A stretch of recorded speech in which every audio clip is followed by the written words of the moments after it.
Principles of Economics, my complete guide to understanding economics, is now available in hardcover, audiobook, and ebook from Saifedean.com, Amazon, and many more booksellers worldwide. And now I am also teaching a course based on this book on my website, Saifedean.com. Principles of Economics will run the whole academic year, from September to June, and will have a new lecture every 2 weeks, as well as weekly live online discussion seminars open to learners from all over the world and from all walks of life. Whether you're a student, a professional, or a retiree, you are making economic decisions every day, and this course will arm you with the wisdom of centuries of economists to improve your economic decision-making. You'll also get a free book of Principles of Economics if you sign up for the course, and if you do it before September 20th, you'll get a 20% discount. Go to Saifedean.com and sign up now. The Bitcoin Standard podcast is brought to you by Crowd Health. Crowd Health is the Bitcoiner's answer to fiat health insurance. If you listen to the show, you've probably heard me rail against the problems of modern healthcare and health insurance. Crowd Health is a brilliant new solution to this problem that leverages the power of Bitcoin to help people get affordable healthcare. Crowd Health holds its cash reserves in Bitcoin. It negotiates with healthcare providers on your behalf and gets you much better rates by offering to pay them cash, upfront, without having to go through the expensive bureaucracy of modern healthcare insurance. It's a solution that works better for healthcare providers and for patients by disintermediating large insurance companies who have the wrong incentives and are constantly raising costs. I'm very happy to have signed up for Crowd Health, and I'm really excited to support them as they disrupt the fiat health insurance industry. Go to joincrowdhealth.com and use the discount code SAIF, S-A-I-F, and you'll get the first 6 months for $99 only.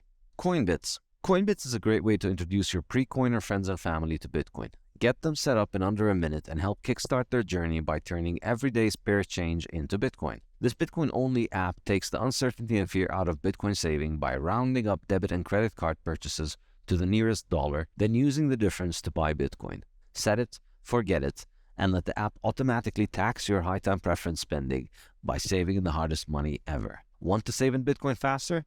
Customers can multiply their roundups up to 10x or adjust their savings frequency for weekly or daily Bitcoin stacking. Coinbits is built on a sound, tried and true dollar-cost averaging strategy that turns Bitcoin's volatility in your favor. Once you've gotten a private wallet set up, Coinbits encourages you to withdraw your Bitcoin to your own private wallet and embrace the Bitcoin Standard way of life. Start stacking on CoinbitsApp.com and save your time and energy in the soundest money ever. Get paid in Bitcoin regardless of who you work for and regardless of who is paying you. All thanks to a premium service I personally love and use, and that is Bitwage.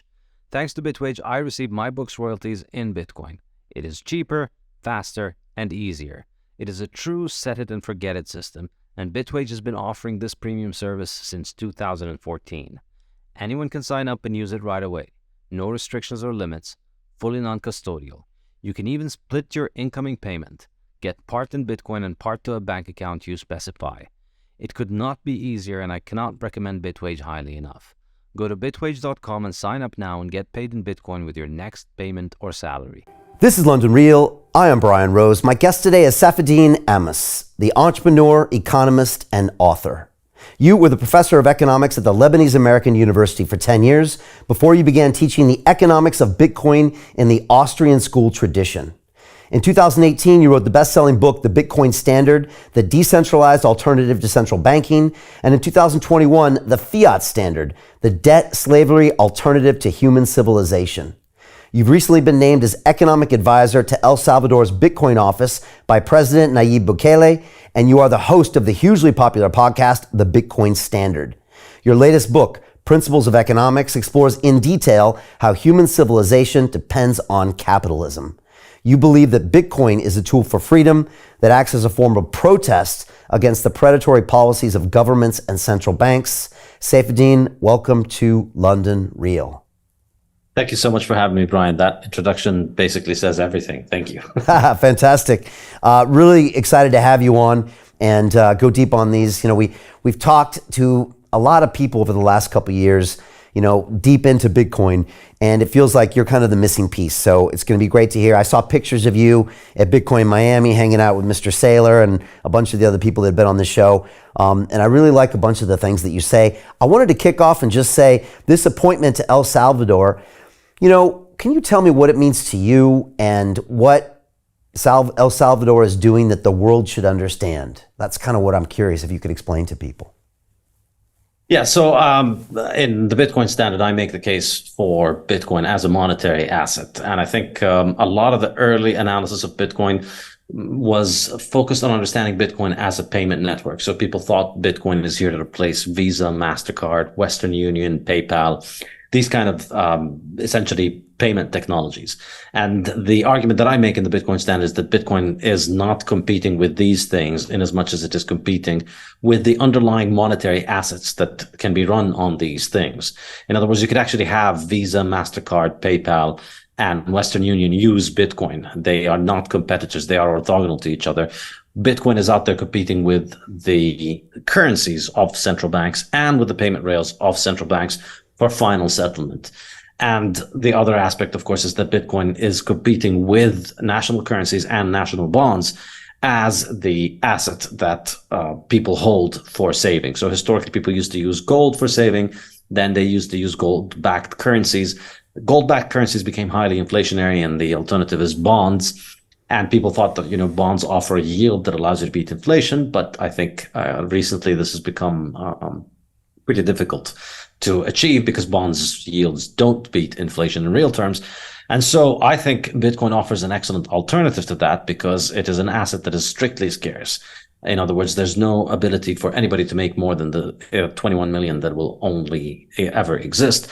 And so therefore, it's something that resists debasement. And I argue that in the long run, you're likely to be much better off just holding Bitcoin without a yield than holding government debt, even with yield, because, governments obviously, they finance themselves from that spending. So they're going to get it from you. You are the product, effectively. You are what's being monetized when you hold their bonds. So El Salvador's decision to make Bitcoin a part of its treasury, to hold Bitcoin, is what I find the most interesting and most important aspect of it, because I think the long-term effect of this, I would argue, and I expect, is that over time, this is going to turn out a much better decision than holding on to government bonds, but holding on to US treasuries and other governments' bonds, which is what central banks usually hold on to. So I'm extremely excited about this experiment, that I've been following it closely for the 2 years that it's been going on.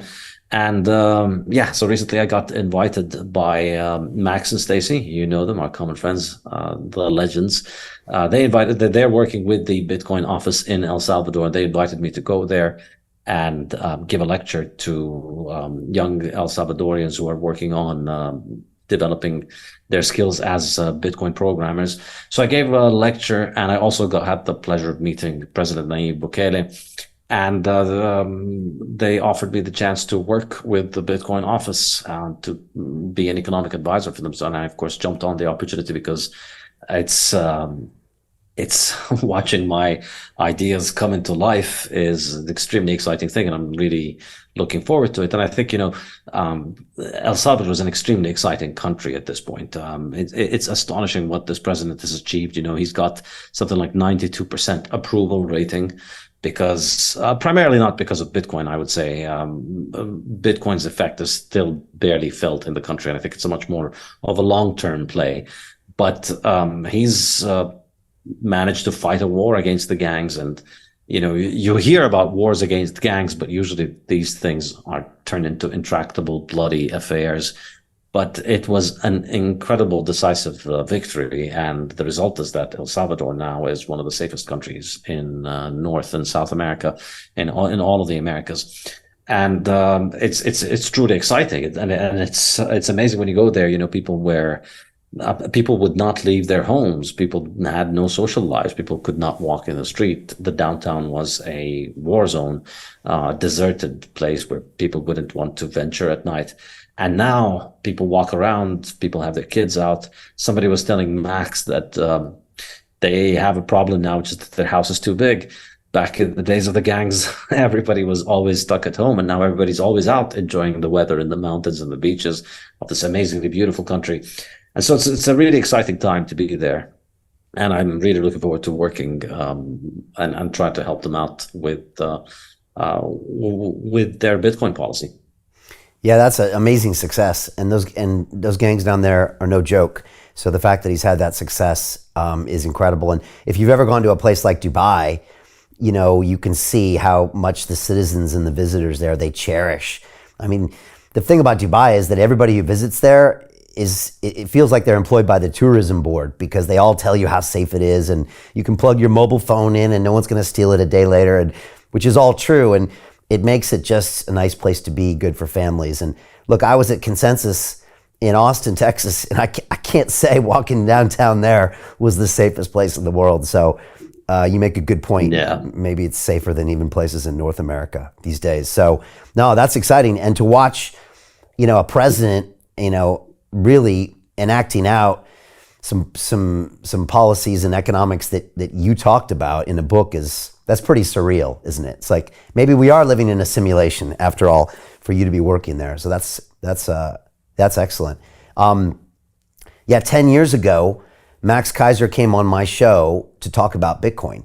And it was weird because at the time we were always looking to talk about the latest issue, and Bitcoin was on the mind, and I didn't know who to talk to. So I asked Twitter, and they all pointed me to Keiser, and I wasn't quite sure. So we kind of got into a little war on Twitter, and then he just showed up to my studio, and I didn't know if we were going to get into a fight or what, but I ended up becoming good friends with Max and Stacy, and got my first Bitcoin at like, you know, $80, $89 or $100 at the time. And it's fascinating to look back on those interviews now and just to see, you know, how far we come.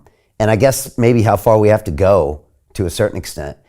You know, you wrote Bitcoin Standard in 2018, way before COVID printing, way before inflation skyrocketing. What's that been like for you to watch this take place in real time? Because, you know, Michael Saylor is the first one to admit that it took the COVID money printing for him to finally get it.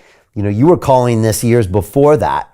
What's that whole experience been like? And do you get a lot of people now that really come up to you and thank you for being an early adopter of this mindset? Yeah, I mean, I think from where I stood, COVID was not such a unique departure from business as usual. This is what was going on before. So in the Bitcoin Standard, I look at the money supply growth over the period from 1960 to 2021. The Fiat Standard, I run the data set up until 2020.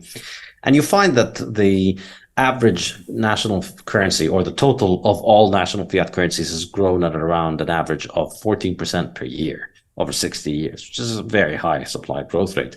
The best currencies, you know, the best run currencies with the most responsible central banks, achieved something like 7 or 8% annual growth average. So Switzerland, the US, Sweden, and Denmark, I think, are the 4 top countries, and their annual supply growth rate is about 7-8%. So every year you're increasing the supply of money by 7 and 8%.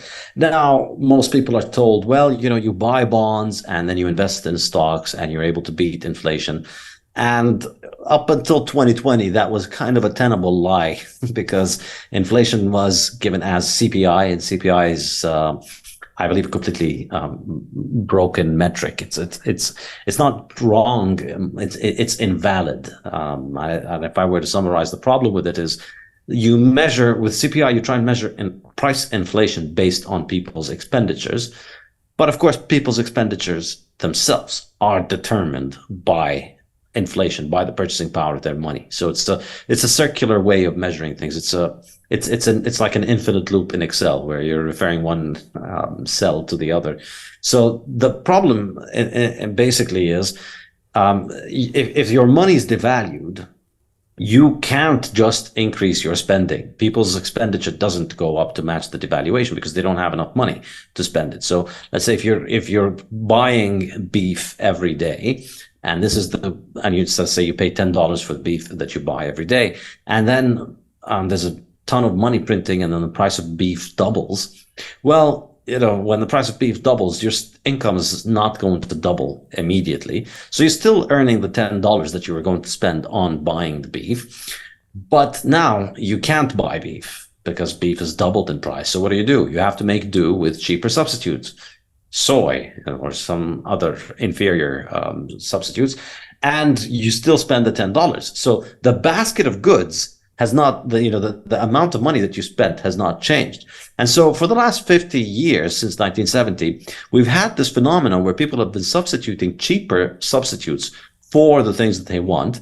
And I argue in the Fiat Standard in more detail, I get into it, that, a lot of the pseudosciences that we see promoted in modern universities that tell you fossil fuels are going to burn the planet, and eating meat is bad for you. I argue, and I provide, I believe, a pretty compelling case in detail, that what motivates that, obviously all of that science is government funded, and what motivates that is to try and get people to accept that, the reason that you're substituting soy for beef in your basket of goods is not that you can no longer afford beef. It's because beef is destroying the planet and it's bad for you, and that soy somehow is better for you.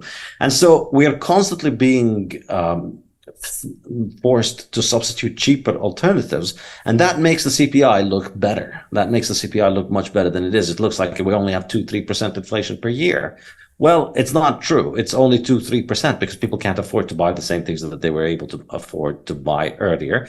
And of course, another aspect that goes into the CPI is that technological innovation somehow brings down inflation. So if they print a ton of money, prices of things go down, but your computer gets faster, then the CPI is adjusted to say, well, you can now buy more processing power with your computer, with your money. So therefore, that's eating up the inflation. So effectively, we've always had inflation, and I think it was possible to cover it up until COVID. And for the majority of people, it seemed like it was acceptable because you got a little bit of a good yield on your treasuries. You made a good return on your stocks. Occasionally, of course, you got wiped out. There was a default. The government that you lent money to would default and you would get wiped out, or the stocks you bought would get wiped out and companies would go bankrupt. So there was an element of casino, and you can't save properly. But the idea that inflation was the problem was pretty much under control for most people. Most people imagine that inflation was under control. But yeah, 2020 is when it became impossible to hide, because the amount of money printing, and this is just the normal course of events. If you look historically, money printing is like an addiction. It's like a drug where you start off with low doses, and then you need a much bigger dose every time. And so you keep upping the dose over and over and over again. And it's very hard to quit. It's very hard to stop at a low dose. And so it's natural that money printing was going to continue to escalate, because once you get into the mindset, which is essentially what universities teach, which is that money printing fixes things, then you get into the extremely dangerous dynamic of money printing causes problems, and then your economists, the government paid economists, are paid essentially to always conclude that money printing is what fixes things. So you start printing money to fix the consequences of money printing. And this is really the inevitable outcome. So if you look at hyperinflation in Zimbabwe, I remember there was the central banker of Zimbabwe was talking about how, he was boasting about the fact that we're out there and we're able to provide the market with all the money it needs to fight hyperinflation and to prevent economic collapse. This is the kind of mentality that you get into. And I think Zimbabwe, for most Westerners, they like to think of Zimbabwe as just, it's a backwards African country. I think Zimbabwe is just a much more advanced economy than the US. They are way ahead in the logic of this. They're taking the logic of the fiat system to its natural conclusion. So 2020, you had this massive problem, required a lot of money printing. And that, of course, led to a decline in interest rates. So yields on government bonds essentially went to zero and went negative. And people became well aware of the fact that, you can't beat inflation. And that's what I believe drove a lot of people to Bitcoin around 2020. Michael Saylor is one of those people. He talks about how up until 2019, it was feasible that you could, or, maybe 2015, 2016 or so, it was feasible that you could save by buying a bond and then live off of the bond. You could retire by buying bonds and then just live off of the yield. And but then when the yield disappeared, inflation keeps going up, prices keep rising, and you have to start eating into your principal, and you can't live off the yield anymore. So that kind of the fiat bargain broke down. in 2020, and I think it's been breaking down further since then. They've raised interest rates, but I don't think it's still enough to beat inflation. Yeah, one of the beautiful things about Bitcoin, and I mean, I had Jeff Booth on talking about this as well, is that for the first time ever, it's like this parallel universe, like those old Star Trek episodes where you can actually really see, as Jeff would say, everything priced in Bitcoin in the future, it's lower, it's deflationary. And yet in dollars, it's inflationary. And yet we were all taught these things. I was taught this in economics at MIT. And when I got to Wall Street, they said, oh, this is what the Fed does, and this is why it does it. And you just kind of accept it as fact, right? Just like the kids these days. They can't all be wrong. Right, yeah. Just like probably the kids at school, accept the fact of climate change is caused by this, and the meat eating, and the And so, but it takes maybe someone like you to step back and say, well, wait a second, maybe none of this is true. And it's great to have Bitcoin as a practical parallel universe where you can actually see how in this world it's actually weirdly doesn't have to be that way. And then when Jeff starts saying things like, well, look, technology should make everything cheaper in the future, a lot cheaper. Look at your iPhone and et cetera. It's a great way to look at this. I'd say more and more people are opening their eyes, but I would just say still probably the majority of the public is still not aware about their money. And if you're in a lower income or maybe a lower educated population, you still think that the government sending you checks is the best and only way out. Absolutely. I think, but the beautiful thing about Bitcoin, as you said, is that it's a parallel universe and it's just out there. And it makes it, for me, the good thing about it is that we no longer need to convince people. So I used to believe those things before I got into Bitcoin. And, 2014, 2015, I was a gold bug. I thought gold was the answer. And I was going around trying to tell people that, the Fed is doing something bad and inflation is bad. You don't need inflation. We don't need to print more money to get richer. If you print more tickets to a football stadium, you can't increase the capacity of the football stadium. You have to actually build it. And all of these things before Bitcoin, they fell on deaf ears because, all right, so what is the actionable conclusion of this? If I try to tell this to somebody and I convince them, well, the answer is, all right, well, vote for somebody who's going to reinstate the gold standard. And that's just a completely dead end. It's impossible, perhaps not impossible, but it's very difficult to imagine the democratic process which gives the winner, the money printer, being won by somebody who's going to not use the money printer. I mean, it's really like imagining the 100-meter race being won by somebody who's got their legs tied up, because the way you win elections is you make promises about what you're going to do with the money printer. This is political and economic debates in the 20th century are all about how I'm going to print money and give it to the right causes, whereas you are going to print money and give it to the bad causes. I'm gonna destroy the currency to give it to give everybody healthcare and pink unicorns, whereas you are going to do irresponsible things. And at the end of the day, of course, as we saw with the whole debt ceiling kerfuffle over the last couple of weeks in the US, at the end of the day, they reach a historic compromise where they agree that, all right, well, you get to print for your thing, I get to print for my thing. And, we both bravely destroy the currency together. And of course, in the context of the US, the Republicans want to print to invade other countries and enrich the military industrial complex. The Democrats want to print to buy votes domestically. And but eventually there's always enough money to go around because it's a money printer and there's no opportunity cost. And that's the key essential concept that I try and explain in the Fiat Standard, that government money destroys the concept of opportunity cost in politics. And so it's very difficult to get the political process to produce somebody who's going to say, we're not going to destroy the currency, we're going to protect the currency. And that's going to result in,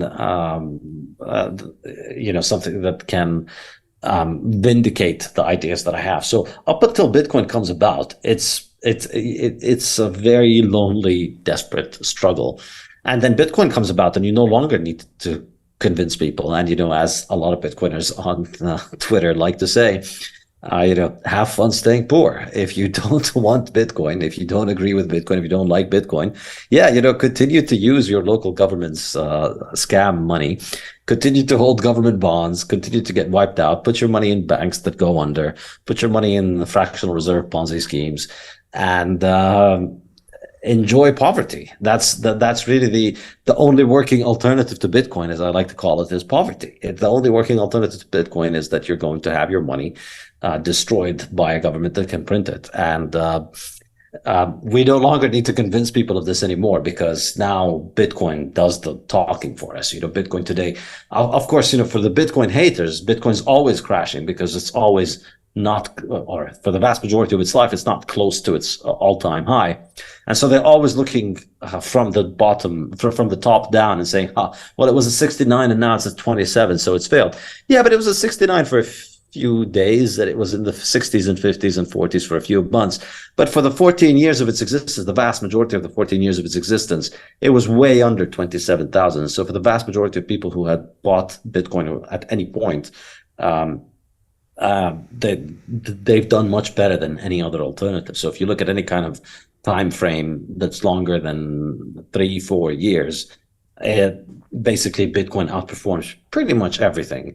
Some exceptions and some points, like at the later part of last year when it was down over 4 years or so. But for the vast majority of its life, over a 5-year period, it's outperformed pretty much everything. And so even when people are gloating about how Bitcoin's down, the bubble has burst, the dream is over, and they're laughing at Bitcoiners, all you got to do is just tell them, show me what you've done with your portfolio, with your bonds, with your stocks over the last 5 years, and how has it outperformed Bitcoin? And of course, it's not just that they haven't outperformed Bitcoin, it's that they haven't outperformed Bitcoin while essentially doing nothing with their life but trying to outperform inflation. So you're on CNBC every day, you're reading books and reading articles and paying subscription to newsletters and hiring experts and hiring fund managers and following all the latest fads and trying to develop an investment thesis and investing in all kinds of different companies and jumping around from one to the other and following fundamentals, but also following technical analysis. It's a full-time job, and it's a full-time job that, people with PhDs in economics and giant supercomputers do, and still can't beat Bitcoin. And so, what hope does the average dentist or doctor or athlete or engineer have? Basically, it's very, very, very difficult. And I think it's just what I try and express in my book is that this is just a better technology for money. Like, your technology for money is a broken technology that is optimized for your government to steal from you. It's optimized for the government to be able to finance its operation. That's why we have a central bank. The central bank is not there to help you have money. We've had money without central banks, so we can have money without monopoly central banks. It's entirely possible to have a free market monetary system on any form of money. And the free market will choose money on its own. Gold was not chosen as money because governments passed laws saying gold needs to be money. Gold was chosen as money before all of the world's current existing governments existed. And all of the governments that chose gold as money chose it because it was money and it was chosen by the market. And if they wanted to operate as governments, if they wanted to operate, they needed to acknowledge the market's choice. So it's the market that determines what money is. And the market is perfectly capable of providing money. And in the 20th century, in the Fiat Standard, which I discussed in my second book, it was just this complete destruction of the concept of money by turning it from an output of the free market into essentially a government cartel for governments and banks to operate this thing in a way that is optimized for them to finance their operation at the expense of the users, unfortunately. How much longer do you think the dollar has left, honestly? I don't know. I don't have a crystal ball. I don't believe as an economist from the Austrian school. I don't believe you can make quantitative predictions in economics, because ultimately economics is about human action, and it's not possible to just predict how humans react to stimuli. Humans are not physical objects. So if you throw a ball of a certain weight with a certain speed, you can make a very accurate prediction about how far it'll travel and where it'll land and so on. you can't do that with humans acting. So I don't really have a crystal ball to tell me that. But I think, to paraphrase John Lennon, the dollar is over if you want it to be. For me, the dollar is over. It doesn't matter anymore, whatever happens with the dollar. And I think, I used to live in Lebanon when the hyperinflation happened. And because of Bitcoin, it didn't matter to me when the Lebanese currency's Ponzi scheme blew up. People think, places like Lebanon and Zimbabwe are just exceptional places and exceptionally corrupt governments that have destroyed their currencies. I think it's an extremely common thing. If you look at it realistically, all currencies are in hyperinflation at slow motion. They're all losing value. And, obviously, there's a lot of money to be made if you can predict those things. Like if you knew when the Lebanese currency was going to collapse, then you could have taken out a big giant loan in the Lebanese lira and used it to buy hard assets and then paid it off at very cheap price. So there is perhaps an art and a science to trying to predict the mortality of national currencies. But I prefer to live my life and just hold Bitcoin because you end up doing it much better. I think, you may be right, you may be wrong when you're trying to time these things, but in the long run, Bitcoin is the short on all of those currencies. And in the long run, Bitcoin's scarcity is just going to enforce itself. So for me, one of the real appeals to it is the fact that once you buy Bitcoin, you're just... You're trusting in the software. Well, you're not really trusting, you're verifying, and you run the software on your computer. You can see the code, and you know that there's not going to be more than 21 million, and you know that nobody can make more of it, and you know nobody can take away your coins. So then that means you can go and live your life. You can go and be productive, write a books, be a doctor, be an engineer, paint people's houses, drive a cab, whatever it is. Do a productive thing for society. Spend less than you earn, save the rest in Bitcoin, and live your life. And this is what it was like under the gold standard before everybody had to be a part-time fund manager in order to be able to keep the wealth that they've earned. As I say this in the Fiat Standard, under the fiat monetary system, you have to earn your money twice. Once when you work for it, and then once when you take it to the fiat capital market casino and try and win it. It's like we work it's just like you work at a factory and then you're not allowed to take your pay home from the factory. You've worked all day, but before you go home, you have to go to the factory's casino, gamble your money and hope that you make more. And some people can get wiped out and some people can lose all of the work that they do. This is sort of what it is like in the fiat world. And honestly, I pity people like this. Like I see them on Twitter. I see the financial analysts on Twitter, like having nervous breakdowns over what the Fed is going to do. And is the Fed going to do this? And what's the Bank of Japan going to do? And really, it's insane to imagine that, your own family's well-being, your own wealth, the money that you've already worked for can be taken away from you if you guess incorrectly what the Fed or the Japanese central bank or some geopolitical thing. If you think Russia is not going to invade Ukraine and then they do, your portfolio could get wiped out. Everything that you've worked for all of your life could be lost, and that's because you're essentially for your money, you're using casino chips.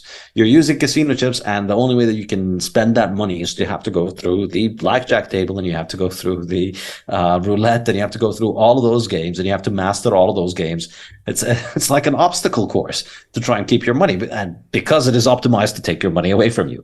And Bitcoin fixes all of that. That's for me the appeal here, because look, there's 21 million, and if you have one of those 21 million, that's it. You're always going to have 1 out of 21 million of all the coins. And you don't have to worry about somebody taking it away from you. You don't have to worry about somebody devaluing it by printing more of it. That's what it ultimately comes down to. That's a great explanation. I've never heard about that, where you got to pass through the casino on your way out from work. But it's really well said. And like you said, these days, you really have to be an expert in finance to even have a chance of keeping your money. And if you look at the probability spectrum, a lot of people don't. And some people make it out just with the money they have or a little less. And, some make some money depending on what number they put it on, I guess you would say. I want to ask you about this big statement in your latest book where you say that civilization depends on capitalism. You're going to make a lot of enemies at universities. My daughter just started at university in America, and she just came back, and I said, is this Marxism thing? Is that like a thing there? And she's like, oh yeah, it's a thing. People are celebrating Lenin. And I'm like, but what about the 20, 30, 40 million people that died? And she's like, no, it's a real thing there. And I was like, wow, that's flabbergasting to me. Tell me about this assertion, and why are there people in America having conversations that a non-capitalistic system might be right? Yeah, well, I mean, I think universities are increasingly irrelevant to the real world. They're places where people sell credentials, and it's essentially the education there is becoming increasingly unhinged and detached from reality. So it doesn't really matter what people say at universities. All these professors have these amazing titles and these amazing jobs, but our future leaders are going there. Many of them. I know some aren't, but many of them are, right? I don't think so. I think it's more of a it's more of a propaganda idea that the leaders are going there. If you look at a lot of the people that have shaped the world around us today, they did not finish university, or they did not even go to university. In particular, you look at the most important entrepreneurs of the last 10, 20 years, the people that have built the most incredible, most successful products. So just off the top of my head, the Google guys, Mark Zuckerberg. Well, I think he dropped out of Harvard. Dropped out of Harvard, yeah. Sure. Yeah. So I mean, just a very large number of people who didn't finish college and ended up doing enormously well. And I think that's going to just continue to accelerate, because college is becoming increasingly irrelevant. And this is why I left my job at the university, because first of all, you look at academic publications. Nobody reads academic publications. Nobody should read academic publications. They're completely unreadable. It's essentially making people jump through hoops to just write things that are politically correct, grammatically correct, and running through the correct methodology of whatever field and discipline exists, and then rewarding them with a job. That's it. I mean, the function of academia is not to inform students or teach students. It's to provide jobs for academics. And you get that job by essentially promoting the right narrative, by going along with the narrative that people want to hear, which is, not people want to hear, but that government's finance. Ultimately, yeah. Whoever pays the piper calls the tune. And universities are primarily paid by governments. And I discussed this in depth in the Fiat Standard. There's a couple of chapters on what I call fiat education and fiat science. It's fiat science because it is financed by fiat. So, you can't be a university today. You can't be considered a reputable expert by being a university unless you're getting government funding, government research grants, and most importantly, subsidized student loans. That's the real way that that universities are beholden to governments. If you are a university that doesn't toe the correct line, well, then your students don't get to take out low interest rate loans to get into it. So the entire thing is financed by government, and it is run to the benefit of government. So it comes up with the conclusions the governments want to hear, and that conclusion, of course, is that governments need to be spending more money, need to be printing more money, and that you need to be spending less money, and that you need to be buying cheaper things, and that it is better for you to eat industrial waste than real food. All the food that your ancestors have eaten for thousands of years is bad for you, but the modern industrial waste is what's good for you. That all the oils, all the fuels that have given us industrialization and taken us from darkness and doubled our life expectancy, all of these things are actually bad for us, and we need to go back to primitive pre-industrial energy sources of wind and solar. Just go back to being pre-industrial societies. All of these things are being promoted at universities, and increasingly, more and more people are beginning to realize this is nonsense. And so people don't read what professors write, people don't care, and people are getting out to the real world thanks to the internet and finding useful information. You can learn whatever you want on the internet for free or for very close to free. So for me, I left my university job. I teach at my online university, my online learning platform. I've got 5 online courses. I've had thousands of students from all over the world sign up. I've taught many more students than I would have been able to reach if I was at a university. And I charge them a fraction of what they would pay for the university. And I obviously make more by teaching many more of these students. So I think the future is moving away from these institutions of credentialism and these kind of anointed priests that talk down to us and inform us what we need to do. Whether you look and people arrive at these conclusions from all kinds of different ways. People who have looked at the topic of diet and nutrition realize that there's something extremely wrong with nutrition departments at universities that are out there telling people to eat garbage, essentially, and telling them to keep eating the same garbage that is making populations extremely unhealthy. There's something clearly wrong with the economists that are out there telling you that, what we need is more government money printing in order for us to fix the consequences of money printing.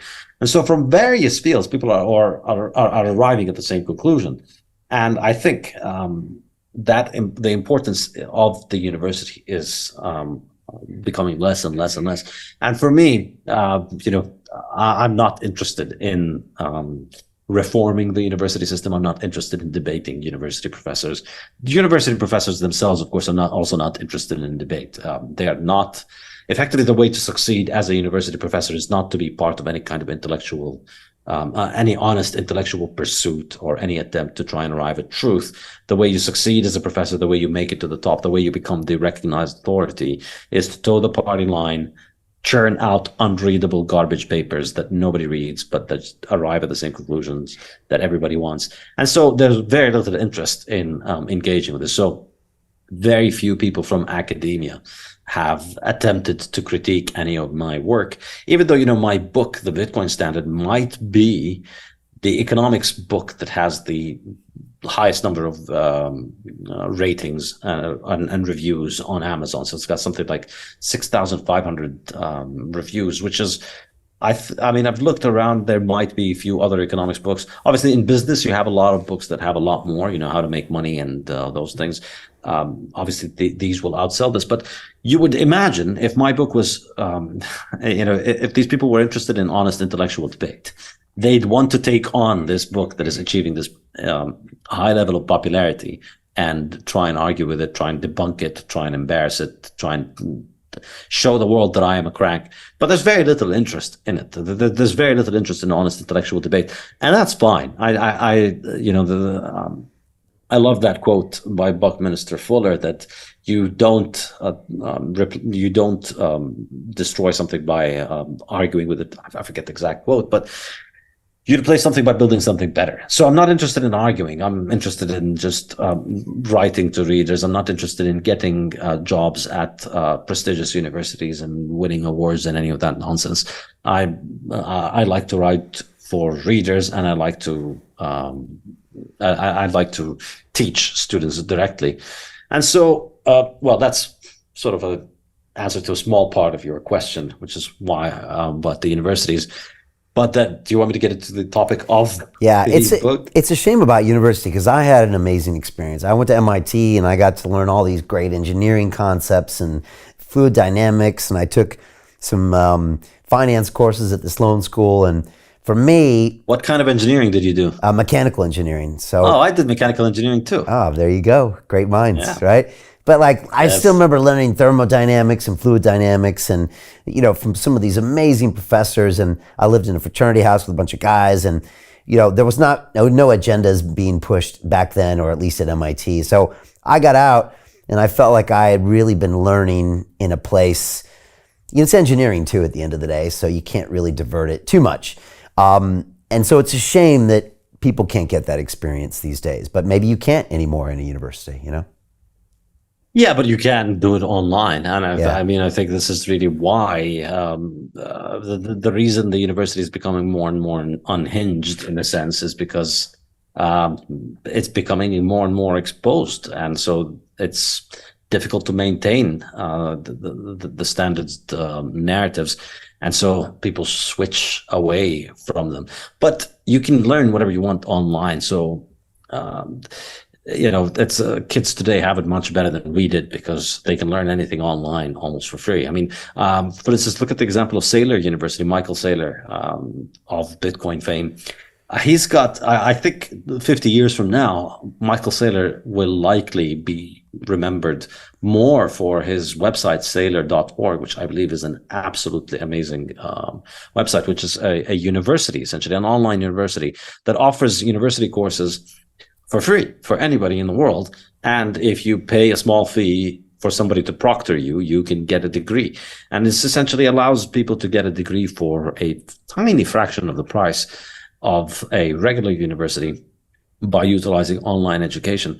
So it's if the goal of the university is in terms of education, I think people today have a much better deal than we did back in the past. But if the goal is the country club experience, as I like to call it, well, I think it's much better for people to just focus when you're young. When you're 18, it's not the time to be getting into the country club. It's the time to be working hard, learning, acquiring skills, earning money. And then once you've made it, once you have the money, that's when you go into the country club. So you can recreate the country club experience in actual country clubs, and you can get the education online. Yeah.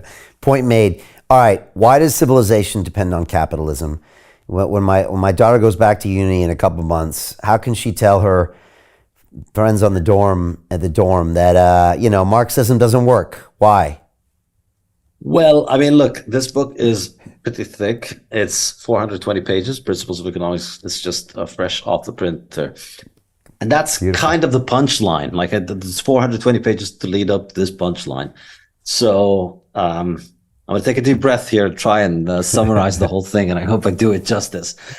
So what I try and explain in this book is the process of economics as from the perspective of the Austrian school, as understood from the Austrian perspective, which is that economics is human action.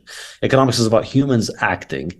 And once you analyze economics from the perspectives of how humans act, I believe it's a much more powerful way of understanding economic phenomena. So within your university courses, economics is taught as if it is a natural science, and these aggregate measures of economic output and all these aggregate things are treated as if they are physical phenomena that we try and find scientific relations between them. So,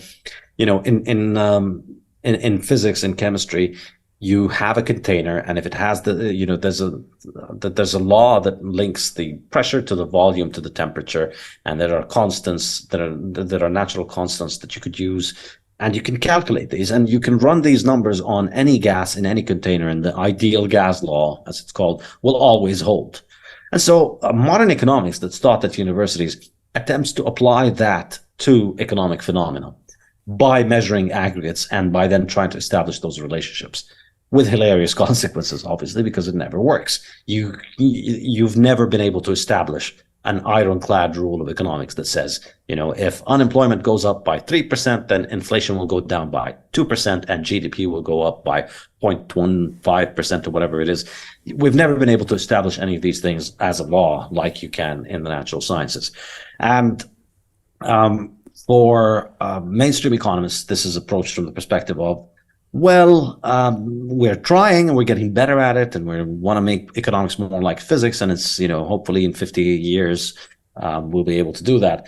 From the Austrian perspective is no, we can't do that, because as I was saying earlier, economics is about humans acting, and it's not about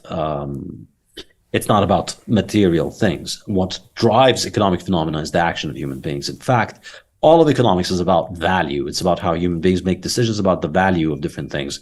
And value is a completely psychic phenomenon. And the most pivotal moment in economics as a science, in my opinion, was the work of Karl Menger, who was the father of the Austrian School of Economics. And his big idea is that value is subjective. Value does not exist outside of the human mind. And the best example I like to give of this is oil. Before 1850, oil was literally the scum of the earth. If you had oil on your land, it was a disaster. It was a problem because you couldn't grow food on the land. And so you had to actually pay people to try and take that oil out, throw it somewhere else so that maybe you could fix the land and grow oil in it. Then once we've discovered engines that can run on oil became extremely valuable, and now people fight wars over oil. So it's the same thing. It's the same material. It went from being scum to being the most important, the most important liquid on which literally the world runs. The world economy runs on oil, and all of that is because of our ability to understand it and our ability to value it. So, from that perspective, we start to analyze the economic processes, and we start to analyze how humans economize. And I look at the ways in which human beings economize and the ways that human beings try and improve. What I think of as economizing is trying to improve the quality and the quantity of our time on Earth. How do we make our time on Earth better? How do we increase the value of our time on Earth? And how do we extend our time on Earth? So we're constantly economizing, trying to live longer and trying to live better as we subjectively imagine it. And so to do that, this is basically this is the summary of the first 3 chapters, laying the groundwork, the fundamentals of how we think about economics from the Austrian perspective. And then in the second part of the book, I introduce ways in which human beings economize. So how do we economize as human beings? Well, we work. The most obvious one is labor. So you're out there, you see an animal, you want to hunt it. You hunt the animal, so you work to hunt the animal, and then you get the animal and then you eat it. That's, you sacrificed leisure, you sacrificed lying down on the beach, enjoying yourself in order to run around for a couple of hours, not because you enjoy running around after animals for a couple of hours, but because you enjoy the output. That's what labor is. So that's one way we do it. Another way we do it is through developing the concept of property. We start owning things, and then we improve them, and then we keep them, and then that helps us achieve things. So you take property in an arrow, or in a bow, or in a stick that you use to catch animals. You build a house, and that's another concept of how we economize. And then another way in which we economize is we develop capital, which is a specific kind of property which we use for production. And that, for me, is, I think, the essence of understanding economics. And I think it's a massive disservice to humanity that modern universities don't teach enough about capital accumulation, that economics textbooks don't cover the concept of capital accumulation as much as they should be, in my opinion. I believe there's probably an agenda behind that. They don't want you to have capital. They want to have all the capital themselves. But really, that's ultimately what it comes down to. So that you look at this is why the cover of the book is the evolution of this tiny little dinky boat to this big fish boat, this big, sailboat, to this gigantic modern shipping containers vessel, which carries thousands of tons of goods and moves them around the world. This is what capital accumulation is. And it's just the progression of the increase in our productivity. We're increasing the value of our time, because when you have one of these, you can move, say, 100 kilograms or 500 kilograms of stuff. And one person can work for a whole day and move 100 kilograms of stuff for, let's say, 10 kilometers. With one of these, you can move maybe 5,000 kilograms of stuff for 10 kilometers in a day, or more than 10 kilometers probably. And with this, you move thousands of tons. And so the productivity of our work increases as the capital increases. And that's, I think, a very, very, very important concept. And it's ultimately down to the fact that we can accumulate capital that our life improves. Of course, other important concepts then follow: trade. And usually, economics textbooks today focus on trade and focus on the importance of trade and the division of labor. And of course, I believe that is an enormously important concept to understand. The division of labor, comparative advantage, and the benefits that accrue to people from engaging in trade are enormously important. However, I think capital accumulation is more important, because without capital accumulation, there's very little room for people to even develop the surplus that allows them to trade with one another. There's very little room for us to develop any kind of rationale for us to trade with one another unless we develop capital. In other words, I'm not necessarily born endowed with the ability of better producing a specific good while you are better endowed with producing the other good. The reality is, if I accumulate the capital for this good and you accumulate the capital for that good, I become highly productive in this good and you become highly productive in that good. In other words, what drives comparative advantage and what drives the division of labor is the ability of different parties in a market economy to be able to accumulate capital. So at a simple example, you build a fishing boat and a fishing rod, and that allows you to catch a lot of fish. But I build, arrows that I throw and catch, and traps, and that allows me to catch deer and rabbits. So that's what develops the comparative advantage that allows us to trade with one another. And without capital accumulation, we go back to a very primitive existence wherein I spend all the time trying to catch fish with my own hands and trying to catch rabbits with my own hands, and obviously usually failing miserably. And, if I fail for a few days in a row, I could die and starve. And in that kind of world, there's very little room for you and me to trade with one another. Only when we develop capital and when we accumulate capital does my living standard increase, your living standard increase, and the opportunities for us to trade with one another get amplified to allow us to trade well and gain from that. So these are kind of the basic ideas of how individuals economize. Then the next section of the book discusses economizing in the context of a market economy. So this is, we're not just individuals that are improving the way that we live our lives. Once we live in a situation where each individual is able to accumulate capital and able to trade with one another, once we accept the concept of property rights, again, going back to the individual concepts of economizing. So you work, I respect your right to have property, you respect my right to have property. I develop a capital stock which I use for production, you develop a capital stock to use for production. And then once we have an extended social order where we trade with a lot of people that do the same thing, we all work and we all respect each other's property, we all accumulate capital, well, that gives us what is called a market economy.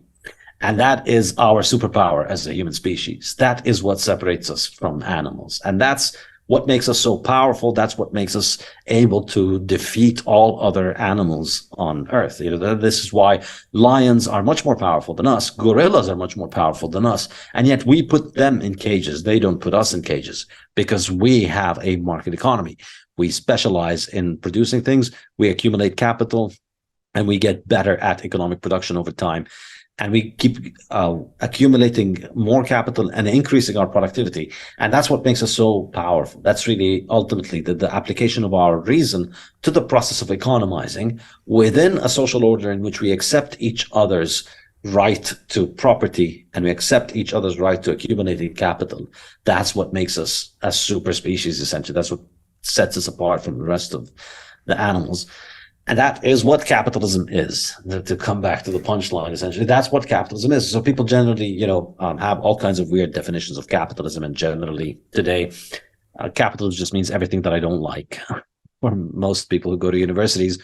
But that's not what capitalism is. Capitalism is an extended economic order in which people are free to accumulate capital and own capital. And so that depends on people's ability to save, people's ability to respect each other's property rights. And only when we have that are we able to build a human civilization. And once we start undermining that, once we get to a point where we undermine the right of people to work, the right of people to have property, that's really the big one. Once we start, once we get taken over by that mind bug that says your property is not legitimate, we should not have property. We should not let people have property. We should actually just get rid of the concept of property, or we should take other people's properties and have all the property managed by one person. That's when we destroy that capitalist system. We destroy people's ability to economize individually and increase their capital stock and increase their productivity. And that's when civilization falls apart. And that's why, this is really the problem with socialist economic systems. And that, of course, as you said, you mentioned 20, 30, 40 million people. It's actually probably much more than that. It's probably more than 100 million in the last century or so. But, these people weren't necessarily always just gone down because of dictators. In the mind of your average socialism fan, these people were killed because it wasn't real socialism. It was supposed to be socialism, and then it got taken over by bad guys, and then the bad guys started killing people. So if we just make sure that the good guys take over this time and they don't kill people, then we can have all of the amazing, nice fantasy land of socialism. But the really powerful thing about the Austrian School of Economics, and this is where it, in my opinion, is completely incomparable to all the garbage that is taught at universities, is that it is the only one that offers a clear understanding of what socialism is and a clear critique of why socialist economic systems fail. And it explains what you see in places like Venezuela and the Soviet Union and Cambodia and all of these actual examples of real suffering in socialism as an inevitable economic outcome of a system that undermines people's ability to hold capital. This is what it comes down to. Socialism comes down to the fact that you cannot own capital. Capital goods need to be owned by a government. And the really powerful idea, this is Mises's idea that he's written about exactly 100 years ago, 101 years ago, 1922, he wrote a book called Socialism. And the socialists have never been able to answer his critique. And his critique, most people, and this is pretty unfortunate, most people who think of themselves as being enemies of socialism, when they present their critique of socialism, and most socialists who think that there is a critique of socialism, they think it goes down to the issue of incentives. And they think economics is all about incentives. And they think, the reason that socialism fails, or the reason that people think socialism fails, is because you don't get rich under a socialist economic system. So therefore, if you're not going to get rich, why are you going to work hard? Why are you going to take out the trash? Who wants to be the guy who takes out the trash if we're all going to live in the same house, if we're all going to live the same quality of life? Well, everybody wants to have a cushy job in air conditioning, typing on a computer. Nobody wants to take out the trash. Nobody wants to become the brain surgeon. Nobody wants to work hard. Nobody wants to do anything, as long as you take that reward. And obviously this is true, but that's not the economic critique of socialism. That's the incentive critique of socialism. This is independent of the real economic issue, which I discussed in this book, which is Mises's critique of socialism, which is calculation. That's the key point. Socialism cannot calculate the best uses of economic resources because under a socialist economic system, there is no market in in capital resources, because capital resources are all owned by the same entity. And this is the kill shot for socialism. This is why it cannot work. This is why that's real socialism. This is why every time you see socialism fails, it's not because Stalin was a bad guy or Chavez was a bad guy or because it wasn't real socialism. It's 100% real socialism. This is what always has to happen by definition. The definition of socialism is that you have a single authority, a single entity that owns all the capital. So if one entity owns all the capital, that means there is no market in that capital good. There's no market for iron. What do we do with iron? Should we use the iron to build cars, or should we build trains? Well, the entity that owns all the iron also owns all the car factories, also owns all the train factories, also owns all the possible uses for iron. And that entity decides everything. So in a capitalist economic system, the iron producer is independent of the car producer or the train producer or all the other uses of iron. And each one of those people has to bid for the iron. And the iron will go to the person who uses it most productively. So if the car maker is able to make more money by selling cars, because cars are a better thing than trains, in this context, at that time, given the current technology, given people's tastes, then the car makers will be able to get the iron, and then the iron makers will be producing iron and it'll go to cars, and then we don't have trains. Or the other way around. It's just an example, obviously. But the point is, if you have a market in capital, wherein everybody's able to own their capital, then you have a rational basis of calculating the most appropriate uses of capital and how to allocate that capital to meeting the ends of people, as demonstrated by people's own consumption decision, because people own their own capital and people make money from that capital and then they spend it on consuming things.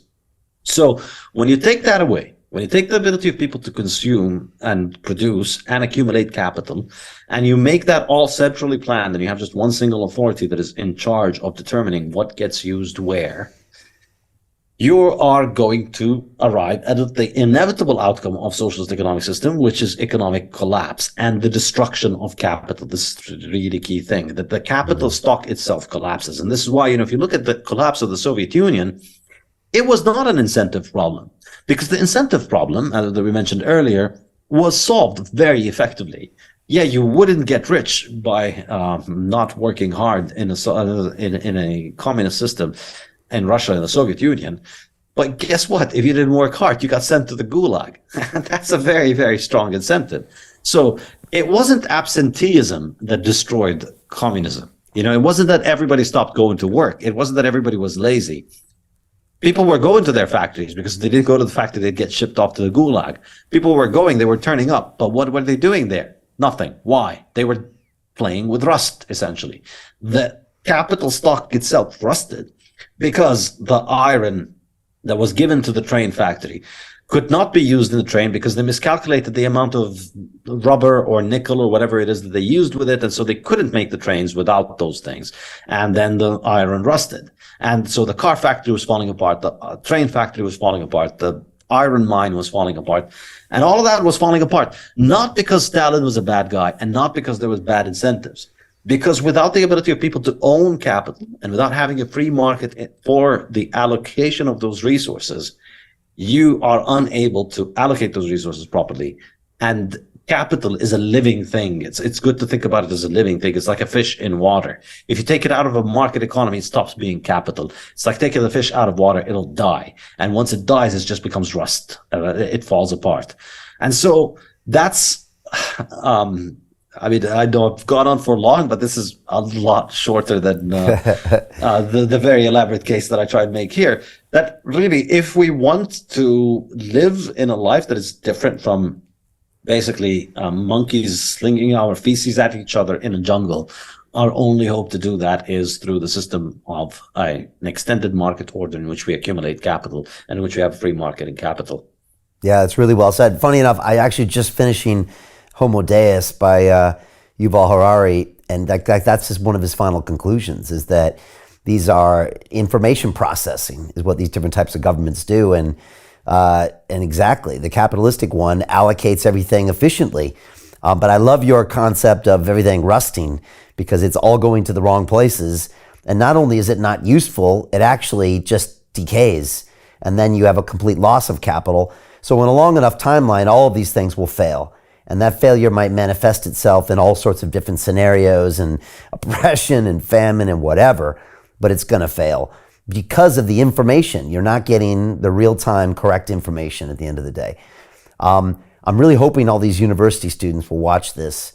Unfortunately, I guess if you've never seen that happen and you've grown up in a world, in the Western world, where everything is always there, maybe it's a different scenario. Whereas if you maybe lived in the 80s, somewhere behind the former Iron Curtain, maybe you don't need convincing of what happens in these systems. I think it's going to be a lot easier to sell these ideas to people who are, say, in Poland or in Hungary than in the US.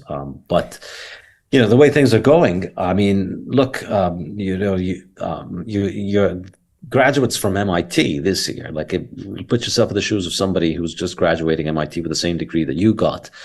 I mean, it does not look good for them. The interest rates are very high and house prices are very high. And so, how many years does the MIT graduate need to work in order to be able to afford to own his own home now? I think we are getting to the point where we're seeing the breakdown of the economic system, of the capitalist economic system, and people are beginning to suffer the consequences of it. And I think, I should say here, I focus on the aspect of capitalism, but the deeper discussion is, after discussing capitalism, I get into the discussion of money, discussion of the monetary system.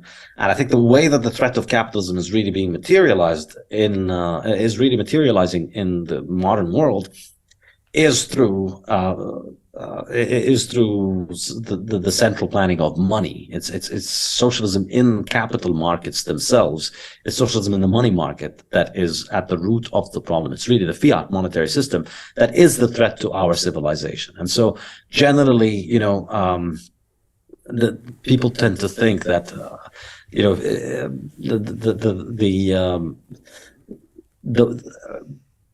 the enemies of capitalism is these Soviet regimes or whatever, and the party that is going to support capitalism is Western governments and the U.S. government.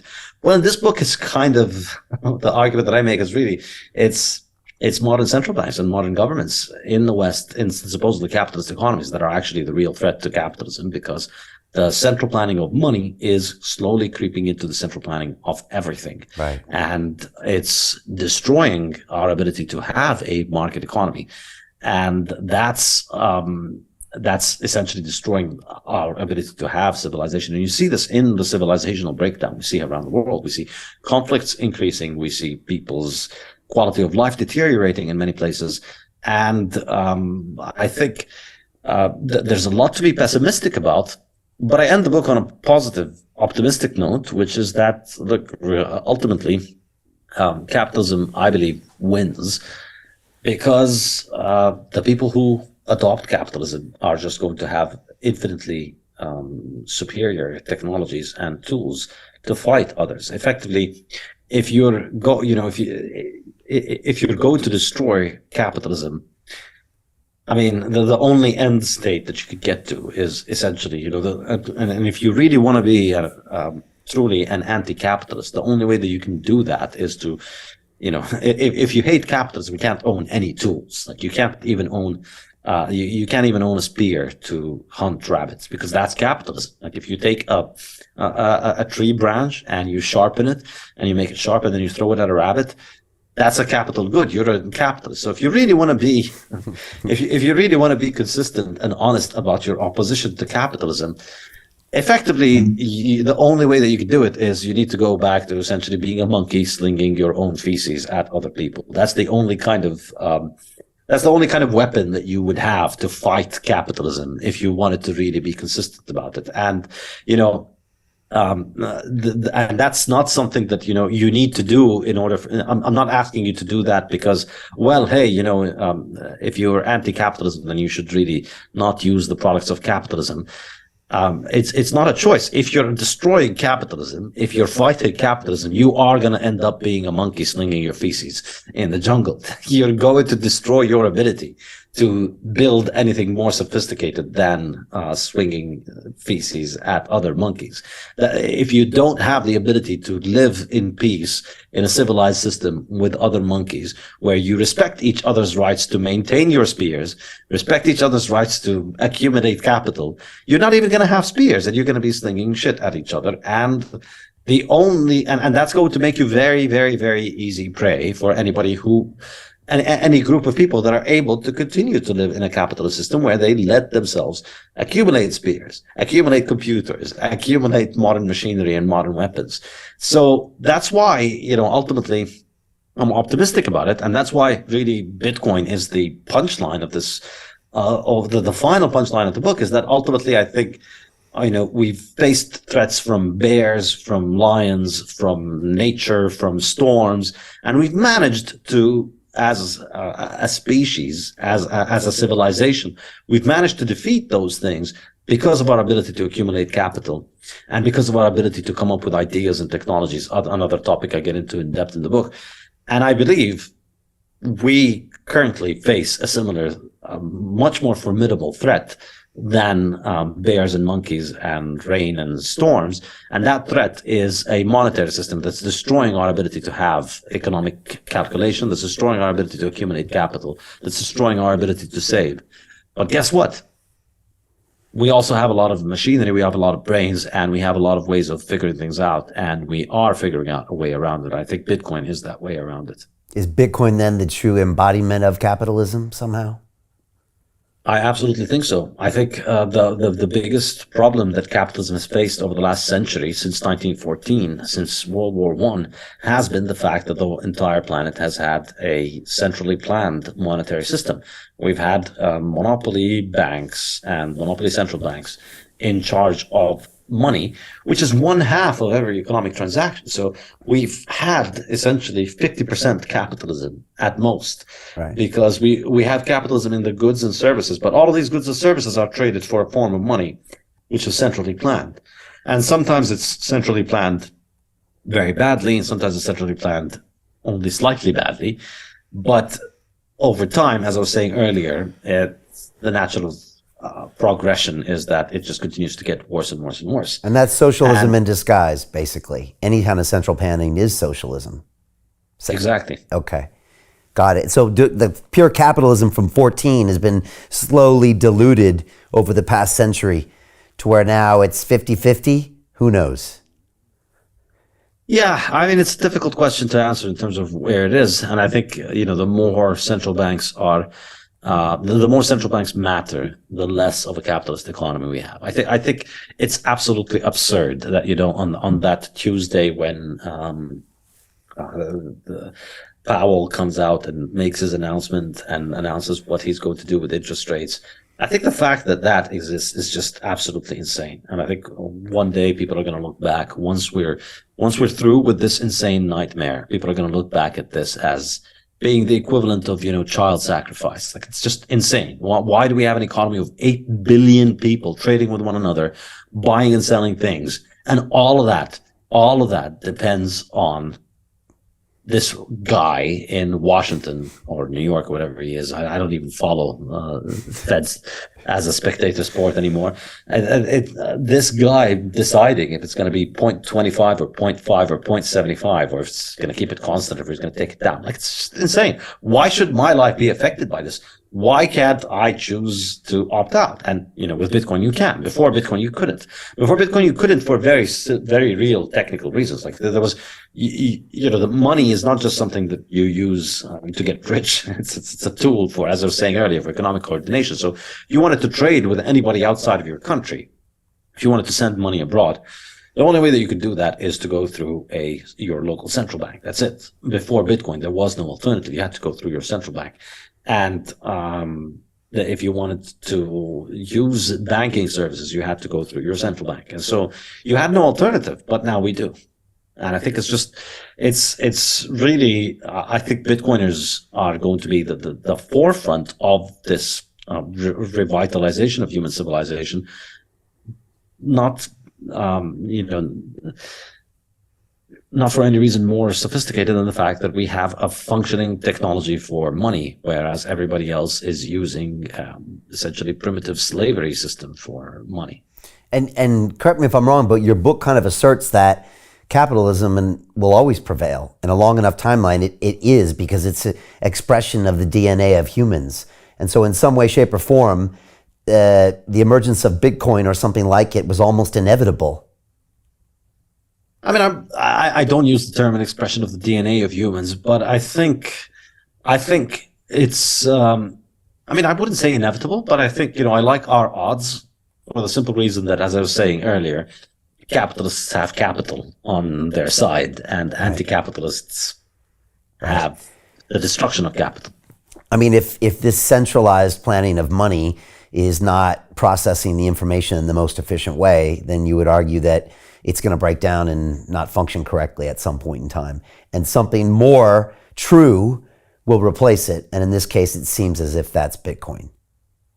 I think so. I mean, ultimately, look at the Soviet Union they spent a lot more of their wealth as a percentage on weapons and on building their military capabilities than the U.S. did. And yet the U.S. was doing a lot better because it had a capitalist system. And in general, you see this, I think it's a very common thing, that a freer economy is so much richer that they need to spend on a smaller percentage of their wealth on weapons in order to defeat a socialist and non-capitalist economy, because the socialist economies is the economy itself shrinks in size and doesn't have a lot of resources and can't mobilize them. So I think you see this across nations and conflicts between nations, and in the current world, where I don't think it's a country versus country conflict. I think it's an international conflict between the global monetary system as it exists as a kind of a cartel monopoly system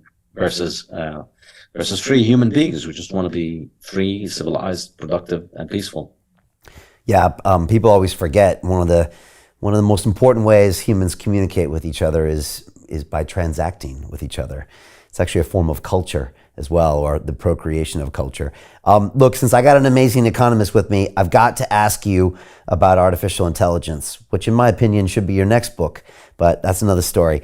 I've been going pretty deep on AI, getting all my old MIT professors on and having all sorts of people on the show talking about it. I must say, the deeper I go, the darker it gets. But, a lot of these men and women that have been in this field for 10, 20, 30 years have kind of game planned this out. And a lot of them are very, very concerned and worried about superintelligences and what it's going to do to replace humans as workers, or maybe even what you're talking about. If intelligent beings, unlike human beings who make a subjective view on value, are making the decisions, did a lot of these economics go out the window? And so I'm just curious what you see coming forward in the next 2 years, maybe 10 years, 20 years. How does artificial intelligence affect everything? The labor force, capitalism, information processing, all of it. I don't share a lot of the fear that a lot of people have from this. I don't think it's something to be worried about. I think it's just going to cause a massive increase in productivity. And this is kind of the silver lining of everything that's going on, is that we're constantly coming up with new technologies, and this one seems to me, I should say, it's not something that I have looked into in depth. I've not truly understood the capabilities of what this is going to be doing, but it does seem like it is going to increase productivity significantly. And generally, whenever you see economically illiterate people talking about jobs being replaced, and they're afraid that jobs are being replaced, that's a great sign that things are going to be great, actually, because the replacement of jobs is economic progress. If we didn't have job replacement, we'd all be slaves lugging around things for the one tiny little family that owns all the rest of us. But we continue to develop more advanced technologies by accumulating capital, and that obsoletes jobs. So, the wheel has put a lot of people out of work, right? A lot of slaves lost their jobs in terms of carrying heavy things around once the wheel came about. And then the engine was even more devastating. And all the computer was more devastating. All of these things, obviously, they weren't devastating. They did not destroy jobs. They increased the productivity of jobs. And so now we have an infinitely larger number of jobs than we did back in the past. But people who do those jobs are much more productive. So it used to be that if you worked in transportation 10,000 years ago, that meant that you had to carry people on your back. And that's how or carry people and stuff on your back and walk with your own legs.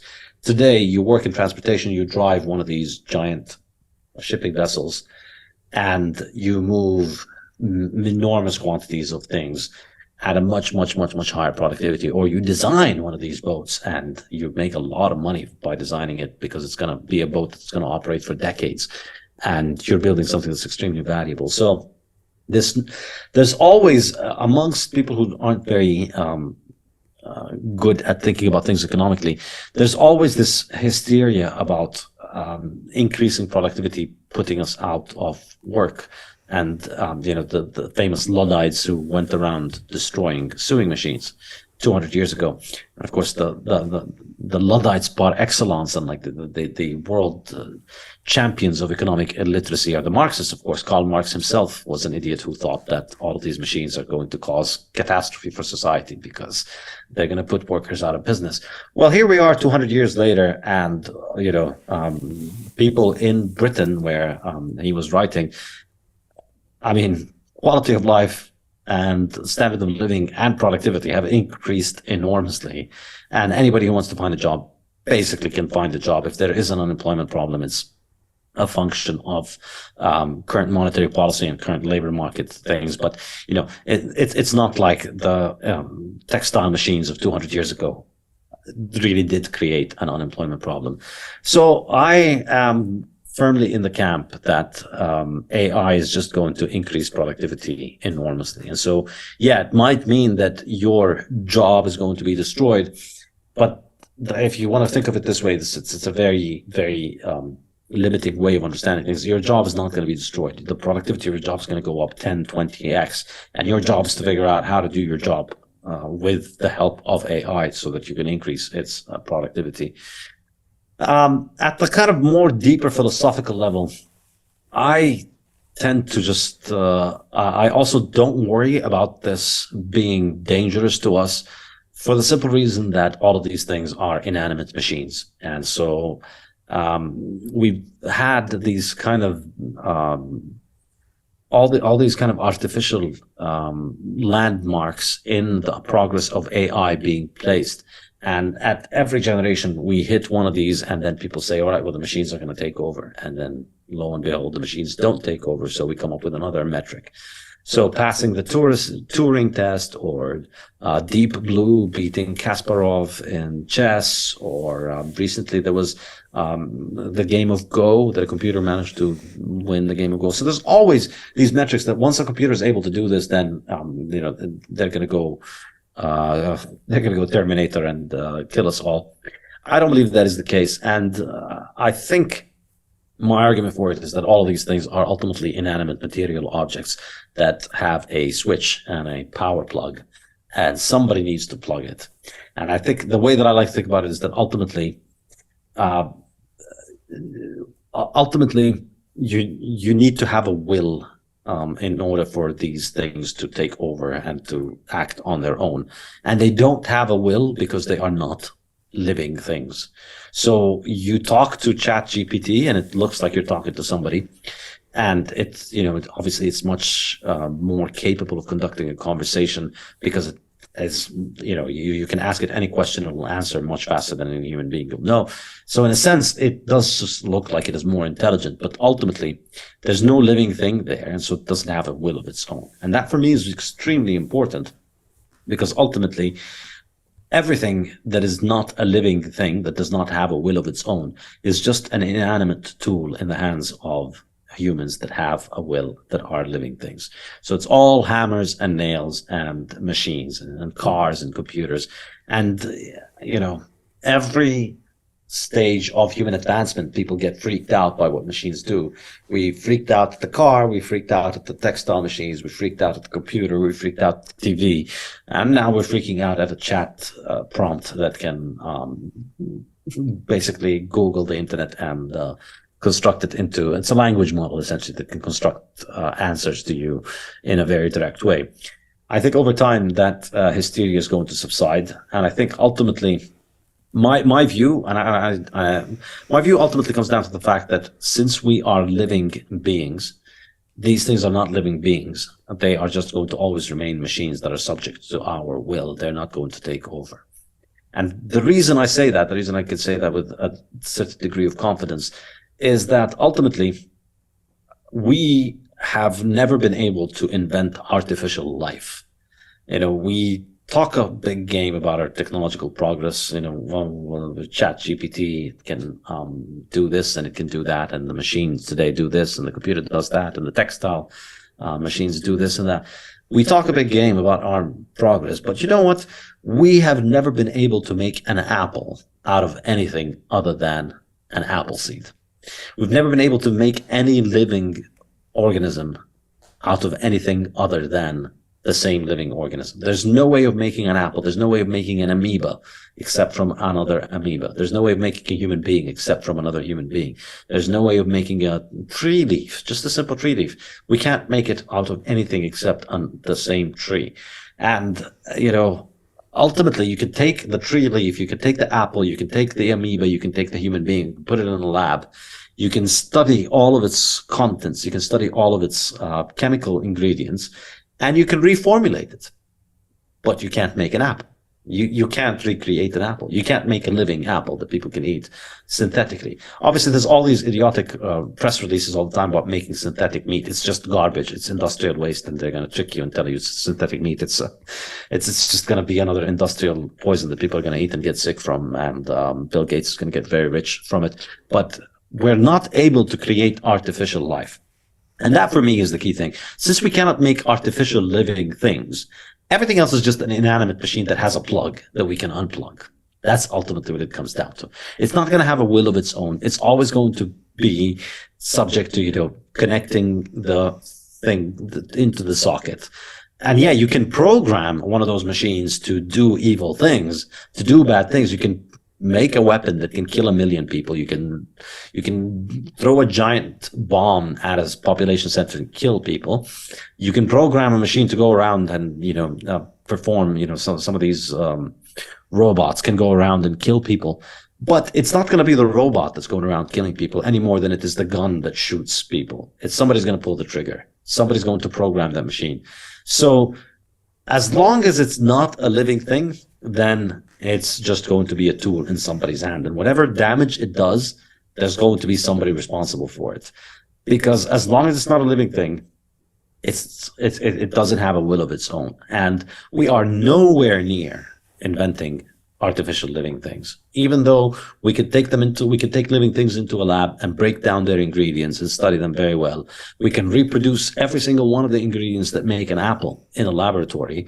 We can mix them together in the same proportions that make an apple, but we can't make an apple. So I'm not worried. I see your points, and I completely disagree. But tell you what, I'll let you go down the rabbit hole, and maybe we'll come back in another 3 or 6 months, and we can go deeper on this stuff for sure. Tell me, what's next for you? Are you moving to El Salvador? Do you have any other books planned? I don't know how you crank these out every 2 years, by the way. And what is next for you? I'm not entirely sure. Honestly, the last, after I wrote the Bitcoin Standard, I had the idea for the 2 books, and I was just head down into writing them. Now I'm just coming out for air, and I'm enjoying not having that pressing feeling of, hey, you need to go back and write. So I'm enjoying a few weeks of peace, and I'm doing some interviews and trying to take things easy. I'm going to do another course. I'm going to do another online course based on this book on my website starting in September. That's my only kind of fixed project now. But I'm not moving to El Salvador, at least not in the foreseeable future. It's a remote assignment where I'm just working remotely. But I don't know. I do have several ideas for a few books. But I don't want to think about them too much, because once I start thinking about them too much, they're going to start drawing me in. And then soon enough, my wife and kids are going to be complaining again about me spending way too much time writing. So I'm enjoying taking a little bit of a break. I'm going to focus on the course on my website, my online course, and I'll see what comes up. Well, I was told by Tim Ferriss, who wrote The 4-Hour Workweek, that writing a book is the loneliest process in the world, is what he once said. And so it's impressive, especially 420 pages, and the fact that you just done one 2 years earlier and 3 years earlier. But look, I really appreciate your thoughts. You can clearly articulate them because you spent so much time, obviously, going through and editing, etc. And I find your stuff really unique. I really do. And in the Bitcoin world, it's nice to have that real strong basis of economics, because I think it just really makes it stronger. So thank you for what you're doing. What is the best way for people to go to your website, find out about your courses? I know you're on Twitter as well. How can we follow you and support you, including the podcast? Yeah, Saifedean.com is my website, so you can take my online courses or buy my books there. Also, you can buy my books on Amazon or most booksellers.